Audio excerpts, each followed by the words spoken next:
Aufgeben war für mich nie eine Option und für dich ist es auch keine.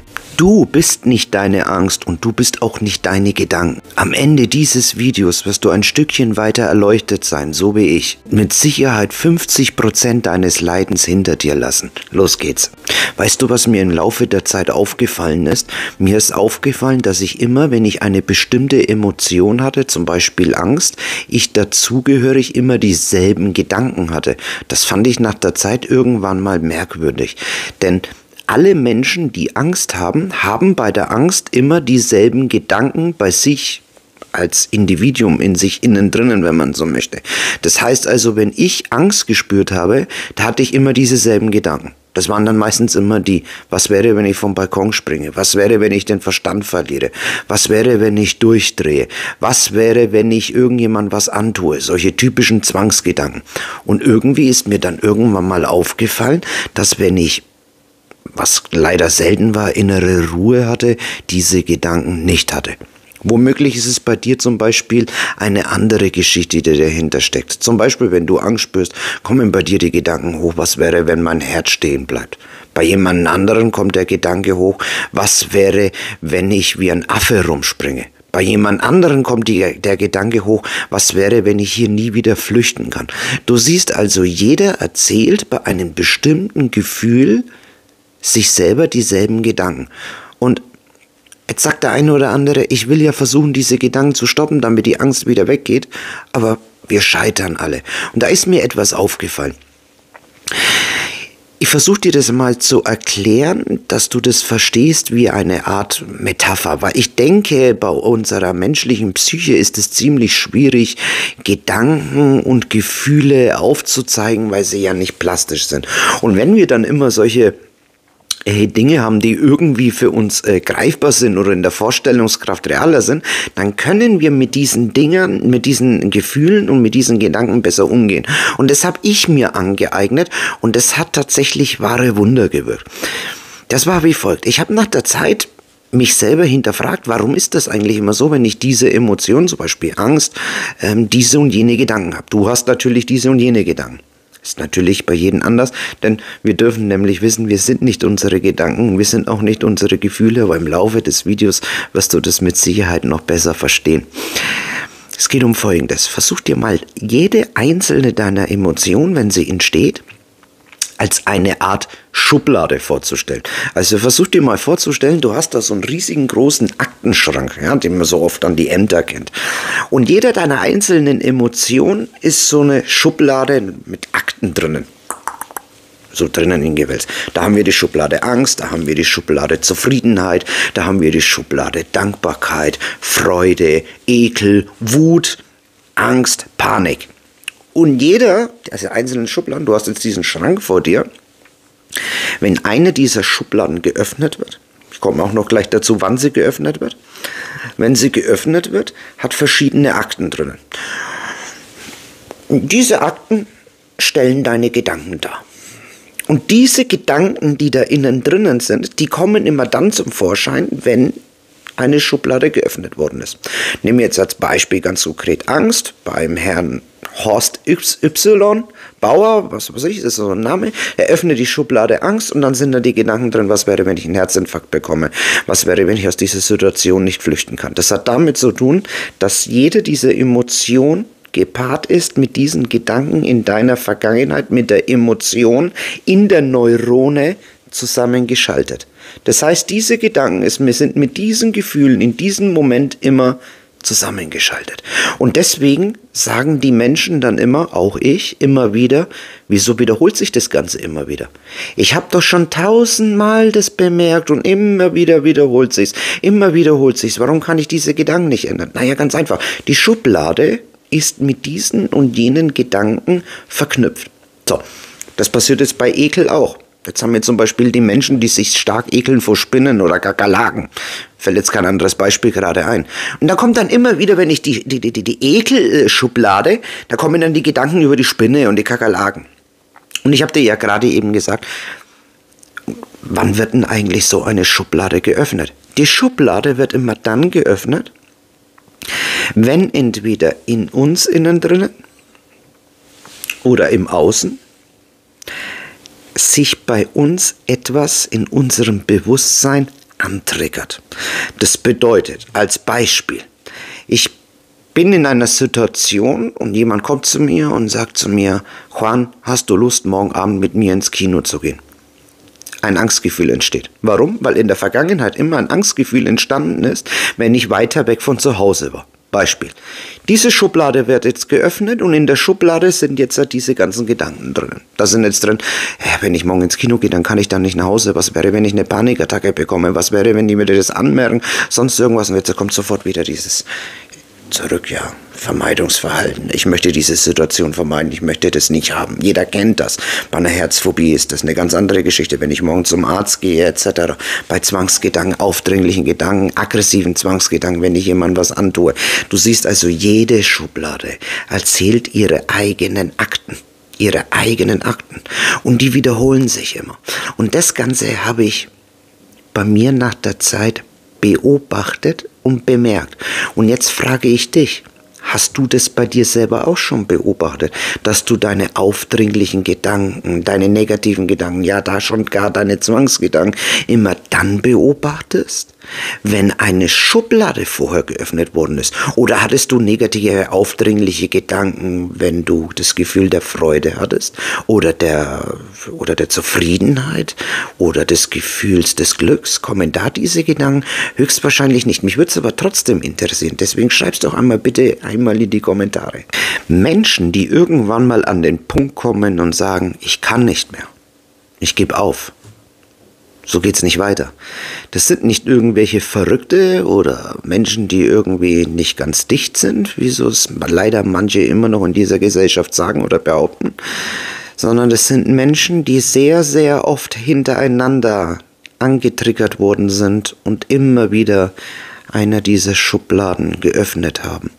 Und du musst dir so vorstellen, dass die menschliche Psyche zwar schon eine Zeit lang Emotionen und Gedanken aushalten kann, die sich für uns nicht gut anfühlen, aber wenn irgendwann mal dieses Verhältnis verschoben wird, dass im Alltag diese Emotionen, die sich nicht gut für uns anfühlen, die ganze Zeit da sind und die ganze Zeit und die Emotionen, die sich gut anfühlen, also diese Schubladen, die sich gut anfühlen, sehr selten und immer seltener werden, dann entsteht irgendwann mal der Eindruck in uns, dass irgendwas mit uns nicht richtig ist. Dass mit uns irgendwas falsch ist. Und oft spielen sich dann auch solche Glaubenssätze ein, wie ich bin nicht gut genug, ich bin nicht richtig. Und lass dir eins gesagt sein, ein Mensch, der den Glaubenssatz in sich hat, ich bin nicht gut genug, der hat auch immer sehr viel Schamgefühle. Und wenn diese Gefühle, Scham, Angst und dieses depressive Gefühl, das sich meistens danach einschließt, dann wundert es nicht und dann, dass irgendwann mal die Schublade, die letzte Schublade, die ganz, ganz unten sich öffnet mit den Akten und deren Inhalt dieser Gedanken wie folgt ist. Ich kann nicht mehr. So geht es nicht mehr weiter. Es wird nicht besser.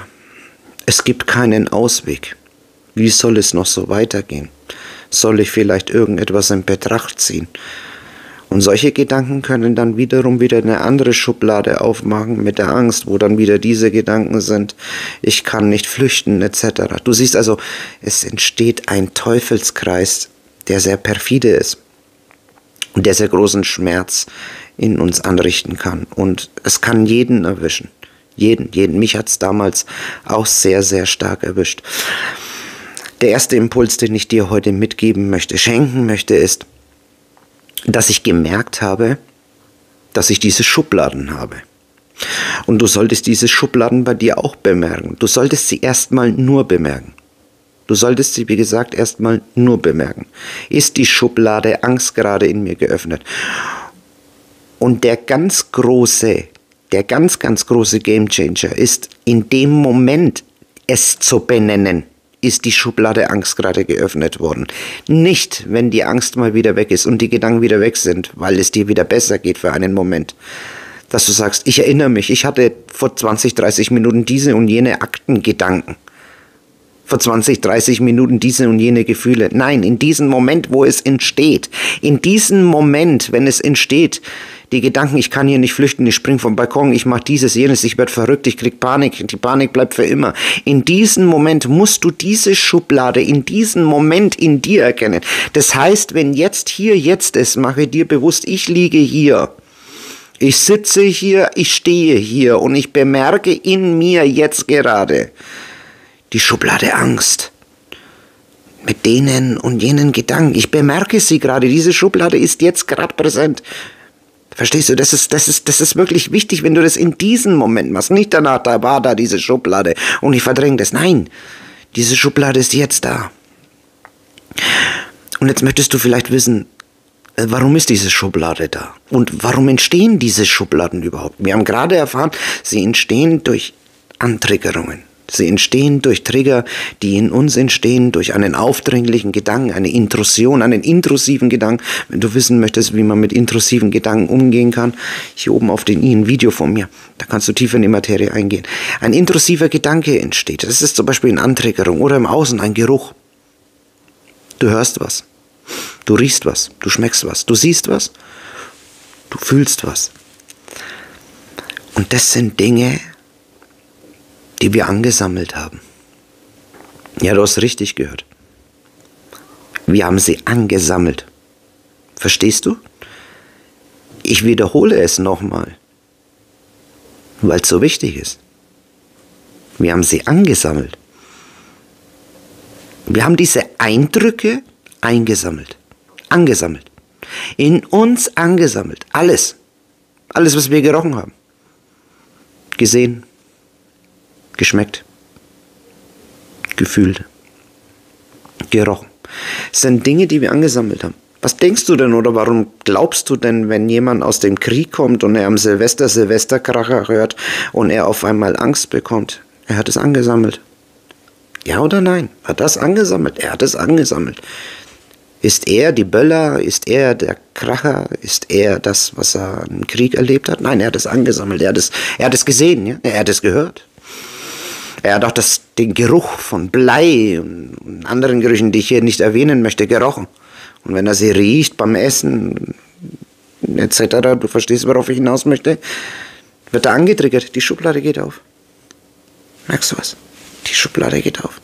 Die Schublade geht auf. Am Silvester geht die Schublade auf. Und wie die Schublade aufgeht und er hört am Silvester diese Kracher, dann gehen die Akten raus. Die Akten gehen raus. Und in seinen Kopf kommen Bilder dieser Akten. Und die Emotionen. Ja. Er erlebt das wieder. In diesem Moment. Aber Tatsache ist, er ist hier, ja. Er ist hier, er ist in diesem Moment, er ist hier. Im Grunde genommen ist er sicher. Er ist sicher, er ist im Wesen hier, er ist sicher. Die Amygdala wurde in unserem Mandelkern hier oben überreizt. Sie wurde überreizt und er erlebt es wieder. Und du erlebst es auch wieder, weil du auch Dinge angesammelt hast. Vielleicht hattest du einen Herzinfarkt, du hast Angst, einen Herzinfarkt zu bekommen. Du hast das angesammelt. Jedes Mal, wenn dein Herz stolpert, siehst du dich in der Klinik.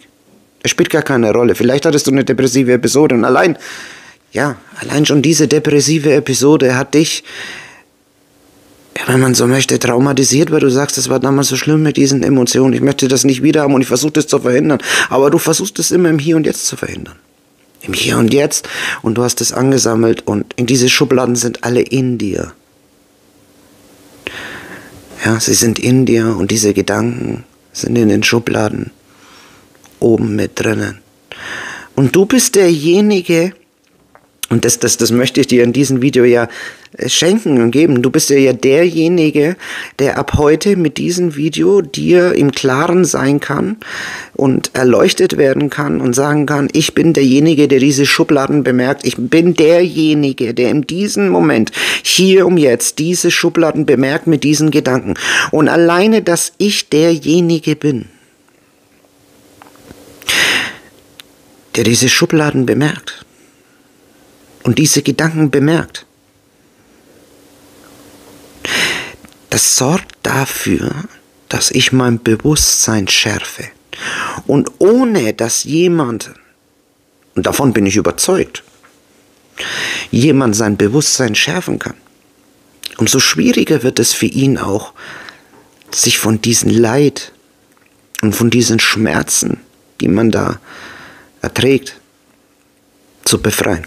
Und jetzt fragen mich so viele Menschen, und du fragst dich das bestimmt auch, das soll jetzt der Weg sein?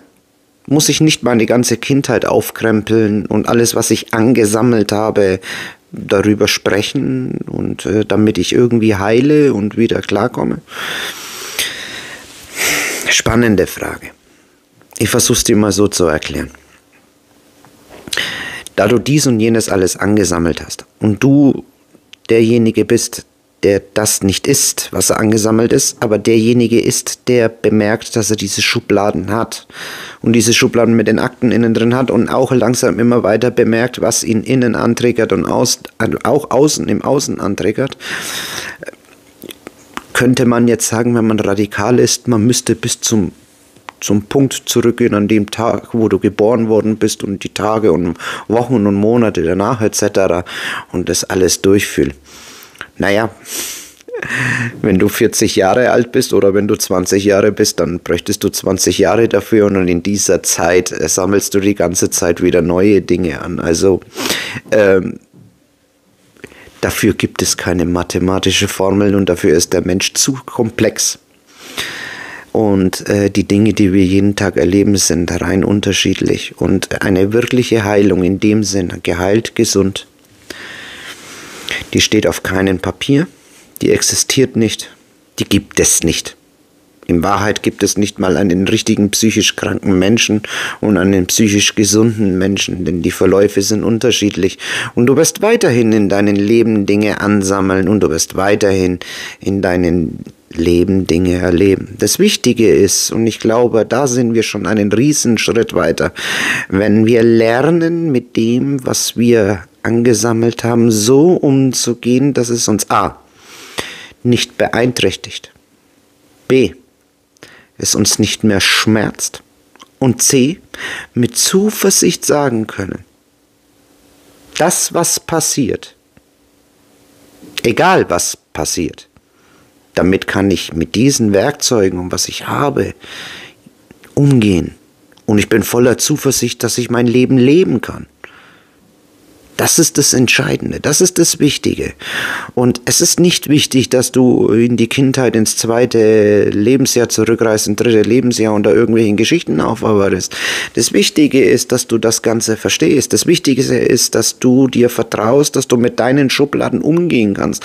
Dass du weißt, wann deine Schubladen kommen und dich von deinen Schubladen nicht beeinträchtigen lässt. Weil du weißt, in mir steckt alle Kraft, alle Zuversicht, in mir schon bereits drinnen, alle meine Werkzeuge, dass ich das Leben leben kann, das ich leben möchte und will. Wenn das der Fall ist, wer ist Richter? Welcher Arzt kann dir sagen, du bist krank, du bist gesund? Wenn es du selber nicht so empfindest und mit deinem Leben, mit deinen Liebsten und deinem Umfeld zurechtkommst. Das ist das Entscheidende. Und nicht die Diagnose auf dem Papier, was draufsteht. Denn du bist ein Mensch und keine Diagnose. Auf der Endcard verlinke ich dir ein komplettes Video mit einer Anleitung, wie man Gefühle fühlt. Und ich bedanke mich fürs Zusehen. Dein Juan. Namaste.